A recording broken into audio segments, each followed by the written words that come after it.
Hello girls and guys, and welcome to my upper body max effort day. So I start off with basic front lever holds, and I do this for 3 attempts. I warm up and I start with this exercise. The reason why I do so is because front lever is the most challenging calisthenics skill for me personally. Here I'm doing front lever with Alex. Alex says he has shoes on, and I'm saying that I have muscular glutes. So it is hard for both of us to do front lever. And as you can see, Alex is parallel and he is better, and he's better at the skill. So I need to practice more. I go for third attempt and I'm off parallel, and that is okay for now. I cannot do full Hefesto, I do not have enough strength for it, but I am able to do Hefesto onto one of the arms. I'm able to do more repetitions onto the right arm because the right arm is stronger, and not so much on the left side. And then I decide to go for a ring muscle up. This was a random challenge. I decided to do 25 pounds weighted ring muscle up. I never practice doing things on rings because I just don't find it interesting, for myself at least. I'm not a big enthusiast of rings because I simply don't enjoy doing it. That's really it. I am more into calisthenics and gymnastics performed on stable surfaces. Another question. Are you allowed to work out without a t-shirt here? If you can do it, women will do it too. I want women to work out without the shirt. It is a great motivation.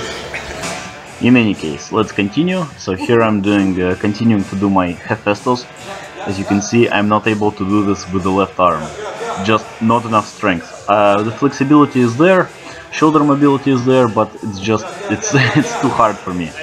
So I need to practice that a bit more. Hefestos are a very difficult exercise, and if you don't have a proper shoulder mobility developed, don't even try doing this exercise. Before attempting this, if you ever want to learn this, you should be able to do skin the cat very easily, or a German hang, like this. So this would be a German hang. You should be very comfortable in this position. Only afterwards should you even try doing this. By the way, this puts lots of pressure on the shoulders and your biceps as well. Then we continue with the 90-degree push-ups, descending into a straddle plunge.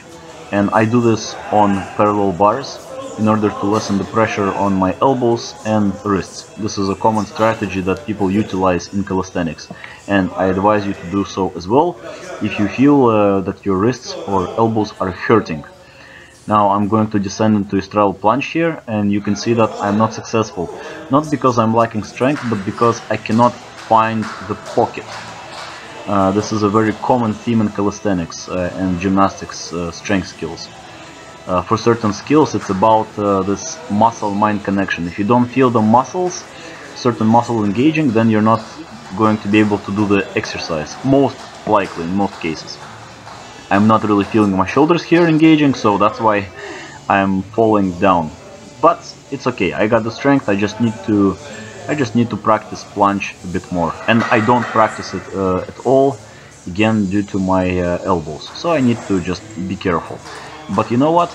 It is better to make slower progress, slower consistent progress, and be happy with that consistent progress than making fast, tremendous progress and injuring yourself in the process. Not worth it, in my honest opinion. Now, 90-degree push-ups are an amazing exercise. If you can't do it, a thing that you should master first is how to do a tuck plunge and being able to press into a handstand from a tuck plunge position. So this should be the priority for you prior to attempting these 90-degree push-ups. You can also do 90-degree push-ups with straddled feet, which will make it easier. Moving on to 230-pound jerks. I tried doing this 3 times, and I failed all of these attempts. Just not strong enough, and also I must confess my elbows, my golfer's elbows, are feeling it on this movement. So, let's see. No, not enough strength. The technique is off, and I'm not getting down underneath the bar. I'm not stable underneath the bar. Again, it's a max effort. I just need to I need to build up my strength and take it from there. Once I failed those 1 rep maxes, I decided to do 210 for 2 repetitions. This would be a personal record for me. Okay, first repetition successful, no problem here. And here I go for the second repetition, and it proves to be too difficult for me, because again, just not enough strength. And that is okay, I will get stronger and I will get better, and eventually I will hopefully press 275 or maybe 315 over my head. Once I'm able to do that, maybe I will compete in Olympic weightlifting. Who knows what the future will bring. I'm all about progress. But in any case, let's see this second rep. Not enough. Okay. So these jerks are very technical, so it is a skill. You must practice the skill in order to get better at it, and it is not a strict strength movement. There's a lot of skill component involved in it.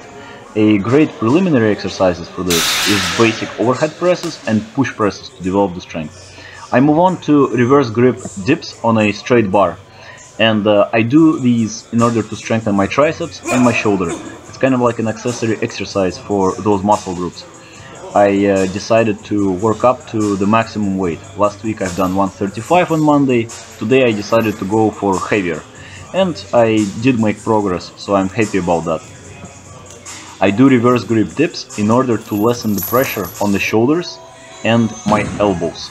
Primarily on my elbows. It just feels very good when I do this type of dip. It is very awkward. You can slip off, you can fall backwards. The rail is very unstable. I mean, it is stable, but the surface is you're not as stable as in a regular parallel bar dip. And a parallel bar dip is easier. On parallel bars I can do 205 pounds.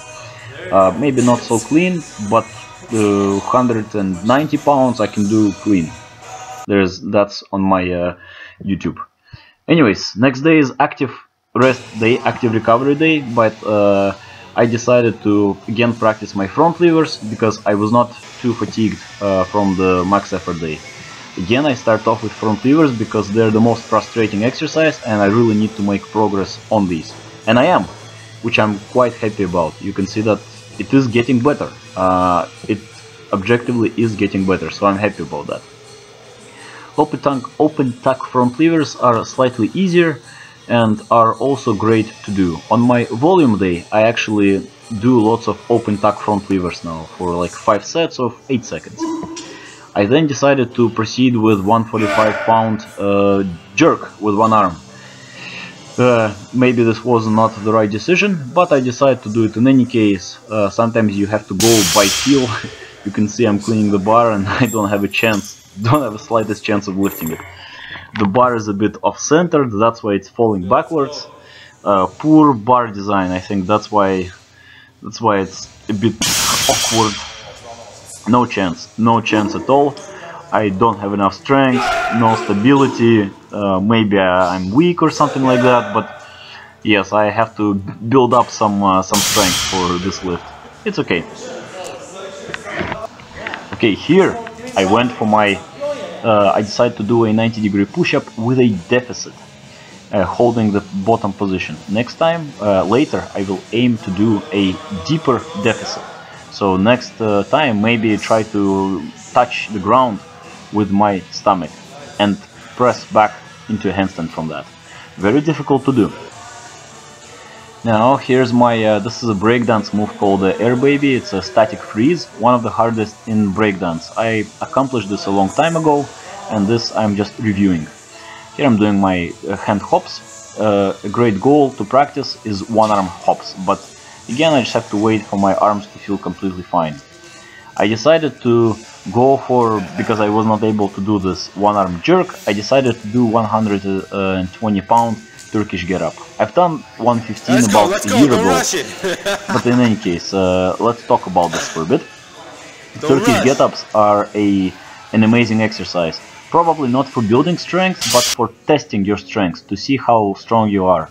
In fact, many gyms around the world, in Eastern Bloc and Eastern European countries, they required one in the past to lift 100 pounds with one arm. If you're able to do 100-pound Turkish get-up, you're worthy of being maybe a weightlifter or a powerlifter. At least starting to train for strength in this distance.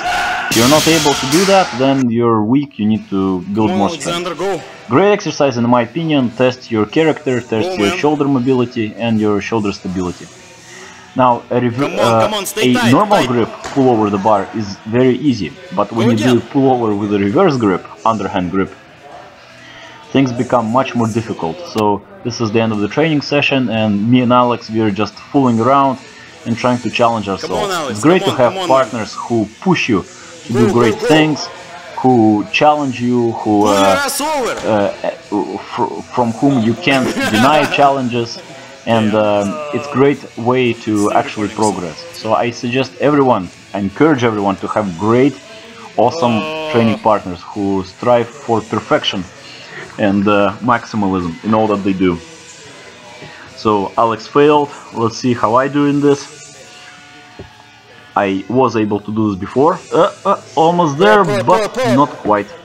Not quite. This is very hard on your shoulders. But let's try again, and I think I will fail one more time.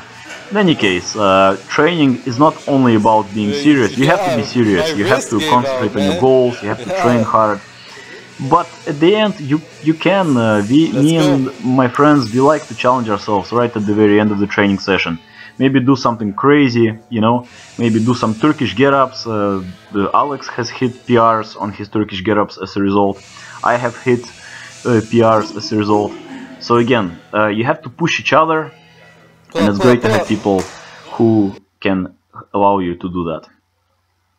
In any case, on 12th I did my upper volume day. Here I'm just demonstrating the max efforts. Again, I start off with front levers because it is my worst skill, and you know, I am actually very happy about it. It is getting better than before. Before there was like no chance. Now at least there is some chance when I do it. I am not completely parallel, but eventually with time I will straighten out my body and become more parallel. But I'm very happy about my progress here. Anyways, here again we decide to challenge ourselves. I go for 125 pounds. I failed this attempt, but the next attempt is successful. The hard part in the Turkish get-up is the actual beginning for many people. Once you're able to get your arm like this onto an elbow, then the lift becomes easier. But for me at least, the first portion of the lift is the hardest. Once I'm on my elbow, there's about 80% chance that I will succeed. Or maybe less than that. But this is how it works for me. For Alex, it's actually just getting it off the floor, which is the hardest for him. For me, it is not like that. For me, it is getting on my elbow. So many people will say that, oh, Roman, this is a very bad form you got here. This is not how you do Turkish get-up. No, I guess you've never done a maximum attempt Turkish get-up. This is what will happen when you go for a max. On a straight bar, I decided to do 2 reverse grip muscle-ups. I wanted to go for more, but I could not. So I realized that doing muscle-ups on a straight bar is much harder than rings, and much harder to do on a bar which has space in the middle. Nice. I review my reverse pullover with momentum to some back giants. I was able to do this before. This is a review. And here I practice my baritone. In any case, have a great day, everyone. Ты ждешь Лизавета от друга привета, и не спишь до рассвета, загрустишь обо мне, одержим победу, к тебе я приеду на горячем боевом коне.